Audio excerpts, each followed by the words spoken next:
You're going to text me when you want me to start. They'll just be looking at me? Yeah, so they might be looking at you right now. So you're live right now. Okay.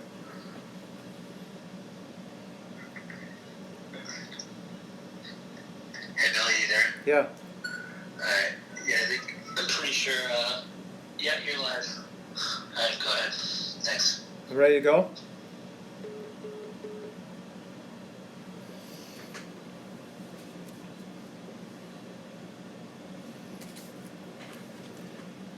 Hello, everyone. Welcome, goaltenders of the DFW area. I'm Billy Pye, here, a professional goalie coach here in town. I have the honor to chat with you guys today, and I'm very excited about that. I have a goaltender academy in town. I also work with the Dallas Stars Elite and the Texas Tigers, and I'm blessed and honored, and I want to thank the Texas Tigers for letting me get this opportunity to give this live broadcast. So today, what I'd like to talk about is a couple things. One, I'd like to talk about who I am and how I got here.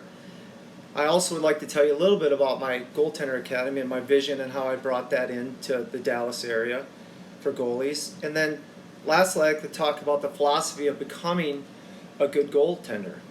And then after that, I have a few questions here already that people have texted me, and then a few more questions as we go live. First off, a little bit about me, who I am. I've lived in Texas for 20 years, but I grew up in Plymouth, Michigan, 30 miles west of Detroit.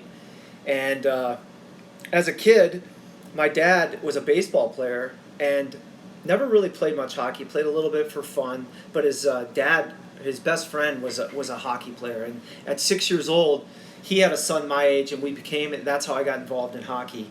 And I was a forward, of course. And the first 3 games I was a forward until it was my turn to play goalie in mites.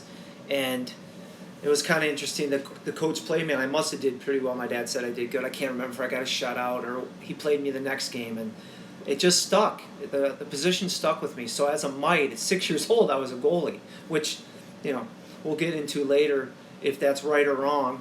But I was the goaltender. And from that day on, the next year I played in a travel association in the city.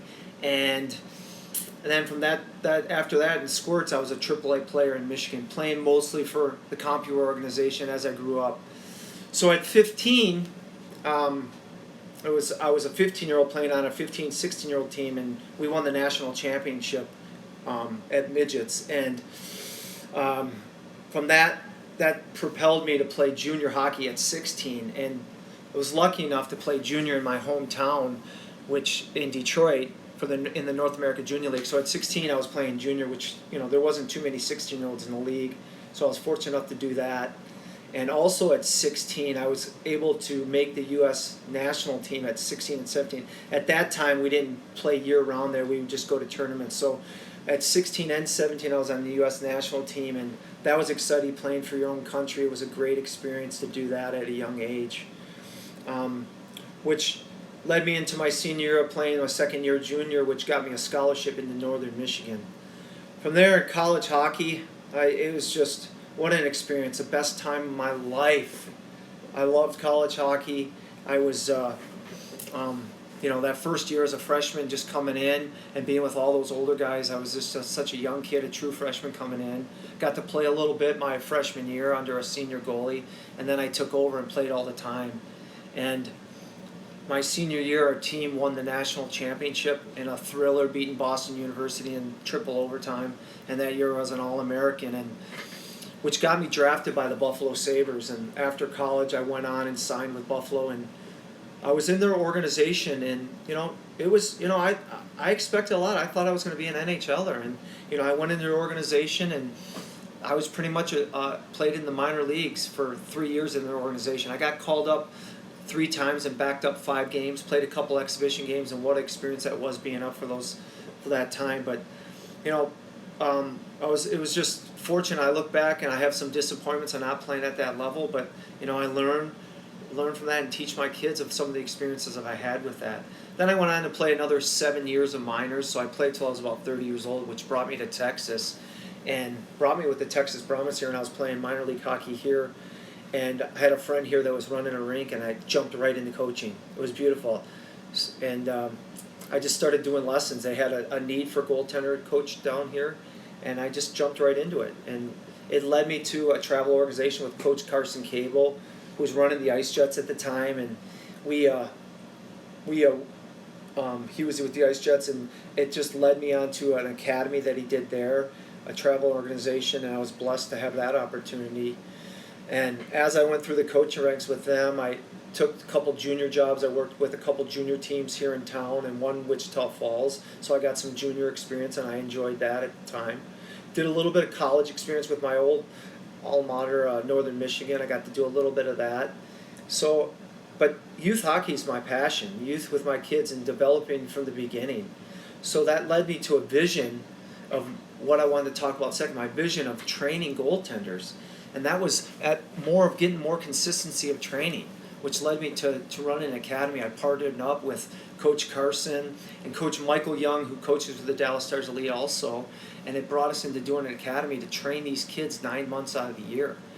And my vision in this was to bring these goalies in and not only get the best shooters shooting on them and doing a bunch of drills with that, but also getting consistent goalie training. So we'd be on an hour of ice 4 days a week for 9 months, and this is extra training besides playing on your team. And these kids are dedicated and they love the game, which we're going to talk about here in a second.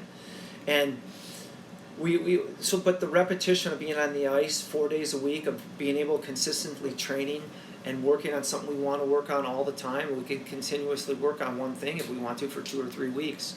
And the same thing off the ice. Not only we have great coaches in our academy, but we have them, we work on a lot of different training in different sports. So there isn't a week where we don't have a ball in our hand. Besides all the resistance and endurance training that we're doing, we have a ball in our hand. We're working on becoming better athletes from that aspect.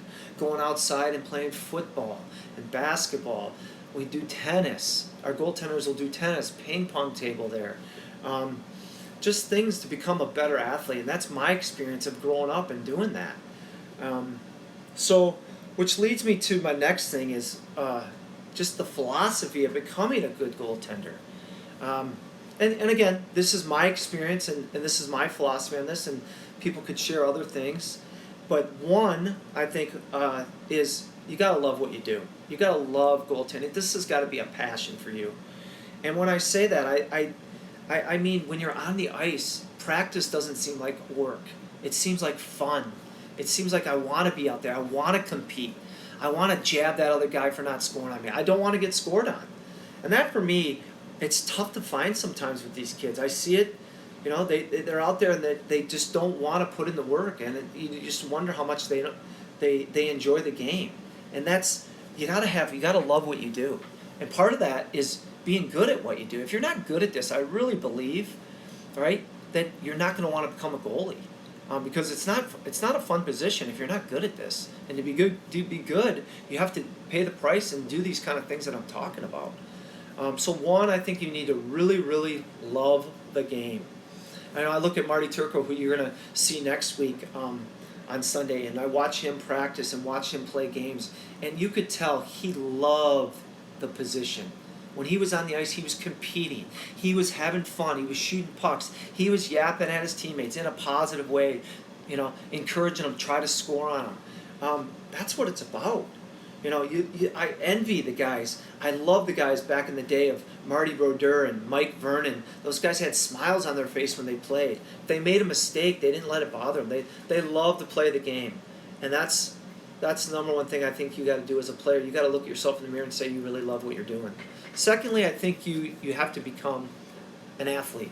And when I talk about saying becoming an athlete, I'm talking about a well-rounded athlete, because a goaltender obviously has to do the things that a lot of athletes have to do. We have to be really strong in the legs. We have to have a strong core.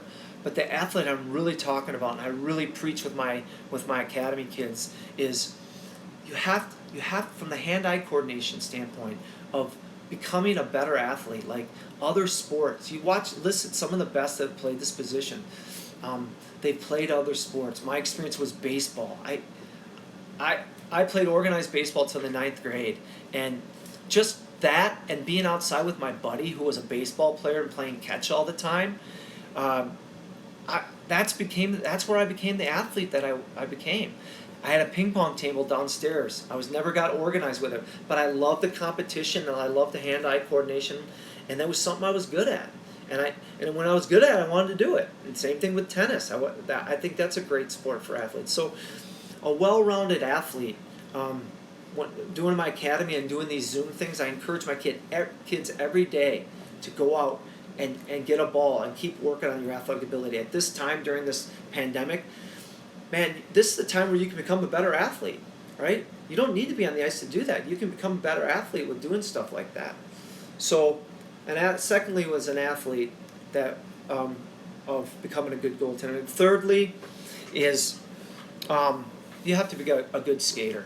And it's funny, as a skater, back when I played, and you don't hear this expression, right? The goalie was the best skater on the team, which was, I look at some of the greatest goalies out there and I watch them play as a forward and you're just like, But my experience with this is, growing up in Michigan, I went on the ice in the off season, played a little bit of forward, had fun doing it. In the winter, sometimes the ponds in the backyard or in the fields, just skating as a forward, and that helped me become a great skater in the net. And goalies here in Texas don't have the luxury of backyard rinks, but we do have rollerblades, and you can be out doing things like that and having fun. It doesn't have to have so much structure all the time. Just playing the game and doing it. So those are the three things that I looked at, and becoming a great goaltender, and also, which we're going to get into later because I had a question on it, and we'll get into later, was just a little mental toughness, and we're going to talk about that later because I'll get into that with the questions. But the first question I got here, which is a really good question, and is the benefits of lessons and camps and clinics. First off, private lessons. I make a living, not as much anymore, doing private lessons, so I think they're truly beneficial. You have to, first of all, they're very expensive. That's one. But two, I think if you want to get benefits out of private lessons, in my opinion, one, you need to have consistency in private lessons. If you're just doing periodic lessons here and there, they're good. You're not. It's not like you're not going to get anything out of it, but you need consistent training and consistent times of when you're going to meet with your coach. Which leads me to the second point is you need a good coach, meaning he's got to have a plan for you. When you have a private lesson, you could do so many different things when you're out in a private lesson, but there needs to be a little structure to it. By him on a plan, and we're going to stick to it, and maybe that plan gets ordered by watching video and then applying that to a private lesson and feedback with the player before and after the lesson. So I think those are the benefits of having a good lesson. And then also, which I'm going to get into with camps, also in lessons, I talk about these goalies, even at a young age, they need to become students of the game. They need to learn what they learn in a lesson, camp, clinics, and apply that to their own practice. And we're going to get into later some of the things about jotting down things so you can bring it to your practice plan. But those are the things that benefit from the private lessons in town, learning from your coach and then applying that in your own practice. With the camps and the clinics, first of all, with camps, they're a little more cost effective. I'm going to be running a couple camps in June, and I love being with your peers and the competition with your peers. So that's one thing I really do like about the camps. Secondly, you have a daily plan. I try to get my whole daily plan in, and each day is a different theme. So in 5 days of a goalie camp, you can pretty much get through everything you want to talk about, through what a goaltender needs. But the student has to be proactive and have be a student of the game, to jot down the things, because there's a lot thrown at you in those 5 days, and you want to make sure you remember all this stuff. It's just like school. We learn this stuff and then we forget it. You want to take that from the camp and apply that. So, I like to have diaries for my goalies. We're going to get into that too, goalie diaries, where these goalies can jot down the things they did each day during the week. And some kids do it, some kids don't. But that's the benefits of the camps. And the clinics too, during the course of the year I run clinics, and you can have a theme for the clinic. Like I'll just have a theme. We're going to just work on skating in this and learn some 3 or 4 things from the skating aspect.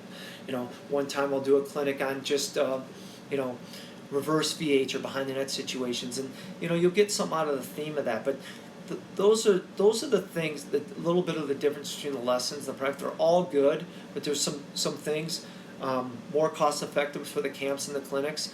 But again, as goalies, you can see at the youth hockey, and even at the higher levels, it's really amazing that there's not consistently a goalie coach always on the ice.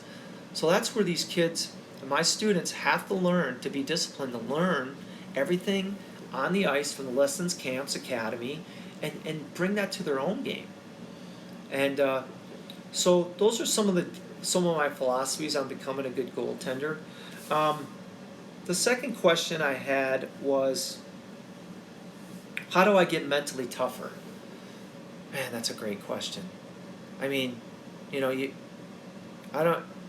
could have the best, you could give me the best athlete, you could give me a guy that works the hardest, but if he just doesn't believe it, right, and he's not mentally tough, he can't play, because the game is played between your ears. And that's the number one thing to be mentally tough. You have to believe in yourself. But that's a question of, how does that happen? How do I believe in myself? So one thing for me is, I just remember this story, and I just got to share it, that I was playing pro one year, and I had a rookie goalie. He's like 7 years younger than me, and I was playing all the time. But as we went into the second year, he started to play a little more, and I remember one day he came up to me and he goes, "You know what? I'm just not going to get scored on this game." And I'm thinking to myself, we're playing the best team in the league. And I'm thinking, but he really meant it. You could see it in his eyes. He believed that he wasn't going to get scored on. And that's the mindset that he had. And that's the attitude you got to have when you play this position. You got to believe that you're the best. You got to believe internally. You don't have to tell everyone that you're the best. But to get mentally tougher, if your coach says you got to get mentally tougher, how do you do that? How do you get mentally tougher? And some of the things that I talk to my goalies about is, one, you have to really work hard in practice. So for example, if I had a bad game, right, my mental toughness wasn't there. I went back to what I did wrong and how I'm going to apply that in my practice.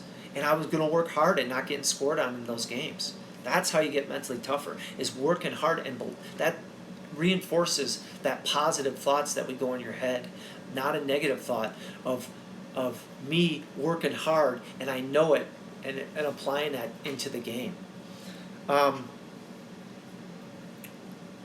What we mentally tough too is, there are exercises I do in my academy. I've been doing it every day in my Zoom, which I love, is a practice of just laying down and getting comfortable and thinking about the game. Basically, you're dreaming about making saves, right? Reinforcing those positive thoughts. Positive thoughts. As people, even in goaltending or in the real world, when we go out in the world, a lot of times we think negative. We need to replace those negatives with positive thoughts. And that's kind of what you're doing in this mental imagery, right? You're thinking, you're never getting scored on, you're seeing yourself making saves, you're rehearsing saves in your head in different situations, and reinforcing that with positive thoughts. And that's what it is. When a negative thought comes in your head, you replace it with a positive, and it changes your mindset. I know that, how it works. Sometimes we're so negative and we think negative things, but if we really work on it, on and off the ice, we can replace that negative thought with a positive thought. Which leads me to my next question, is, how do you deal with adversity? And that's there's so many different aspects to adversity. And there's so many different things that can happen. For example, a coach yelling at you. How do you handle that? Are you sensitive to that? A coach pulls you, right? How do you handle that after the fact for the next game? A teammate criticizing you. A parent criticizing you. Sometimes a coach criticizing you. How do you handle that? Letting in a bad goal in the course of a game. How do you come through that adversity and not let it affect you the rest of the game? If you have a bad game, and this was one for me that happen a lot. If I had a bad game, how do I recover and bounce back and play a better game the next game? I really, really had to work hard on that. So these are little things that happen, and there's so many more. That's why the number one thing I think you goaltenders have to with adversity is talk to your coach. A lot of things I see with my players is they can't elaborate on it, or they either are afraid to talk about it, or they're just too prideful to talk about it. But it happens to all of us. And there's many different other situations of adversity that you have to come to your coach and talk about. And he'll share his experience with that and what he thinks you should do to work through that. And that's the best thing to handle adversity. You have to talk about it. You have to get it out in the open. Whether it's sometimes with your parents, and if they're not qualified for it, a coach or a goalie coach. And those are things that are going to make you better and make you stronger, that go along with working hard like we talked about and being mentally tough. We have to go through those adversities and learn from them and talk about it and move on. With mental toughness that I've been doing in my Zoom classes with my academy kids right now, I've been throwing different scenarios, negative thoughts in them, and they have to replace it with a positive thought. And man, you know what? They're playing the game in their head, and a negative thought comes, I'll throw that at them, and they got to replace it with a positive, because that's going to happen, and you got to learn to handle those situations. But those are the things that you have to talk about with your coach and reiterate, and don't be afraid to talk about it, because I know every goalie out there goes through the similar situations. One of the next questions I got here was, do slide boards make sense with goalie pads on? First of all, slide boards are great. I mean, when I'm moving laterally back and forth, right, I can do that and build up leg strength, and I'm working on my lateral movement, and I can throw in balls, and I can work on my hand-eye coordination when I'm doing that, which is great. I can do two things at once, and it makes it fun. You know, that work that you're grinding through, you can make it fun with balls. And I see a benefit with pads. I mean, you could go either way. Playing with your pads, it adds that little bit of extra weight, and you're comfortable playing on your pads, and you can work on that with your pads as well. Also, if you're breaking in new pads, a good way to break in your new pads. Some of these slide boards too, I had one where you could work on, sliding on your knees as well. You have knee covers, and you can slide with your pads on and work it on your knees with ball training like that, being creative. This isn't a set rule to everything we do. Be creative of becoming an athlete and get stronger. So those are some of the things that I had for you guys. Just to summarize a little bit, that my 9-month academy, if you have any questions on that, you can contact me at Billy Pye, hockey@gmail.com, or the Texas Tiger website. Has my information. Dallas Stars Elite have my website. If you have any questions about anything, I haven't got any questions here, but if you have any questions, if you watch this again, please don't hesitate to email me those questions. Sometimes I'll call you or put you on Zoom. I love Zoom now, where I can just talk to you face to face. At this time, I would love to thank the Texas Tigers for letting me have this opportunity to broadcast live. I really enjoyed myself talking about goaltending. I love doing that, and haven't been able to do that in a while. Also, I'd like to put a shout out to my buddy. He was my competitor in college hockey, Robin Dringa. I also played pro with him. He was my roommate in pro, who was battling cancer. I just want to put a shout out to him. Ringo Strong. Okay. Again, thank you for letting me have this time I'm humbled to share my knowledge with you, and have a great day. Stay safe.